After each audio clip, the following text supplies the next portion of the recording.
করেন এইভাবে এমনি পূজা করেন। আসসালামু আলাইকুম ধরু ভাই, ওয়ালাইকুম ভাই, কেমন আছেন ভাই? ভালো আছে ভাইও? আপনি তো অনেক প্রবীণ মানুষ, আপনার কাছে একটা দোয়া চাবো, দোয়া দিবেন? হ্যাঁ, এ, দোয়াটা হচ্ছে যে আমার এই চেংড়ার বিয়ে হয় না, এই চেংড়ার বুঝলেন, যাক, বয়স মেলা হয়ে গেল, 35-36 বছর হয়ে গেছে, বিয়ে হচ্ছে না। 50 হয়ে গেল। বিয়ে হয়ে গেল। একটা দোয়া করে দেন তো আল্লাহর আল্লাহ রহমতে। রাস্তায় বাইসে থাক, আল্লাহ ভালো রাখুক। আমার ভাই চারটা বহায় একটা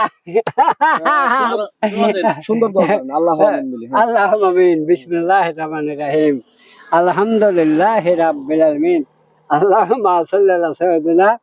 আল্লাহ রহমে মালিক, আমার ভাই দিন দিতে 14 করে বহায়, 10টা করে বহায়, আর 6টা করে সাল হয়।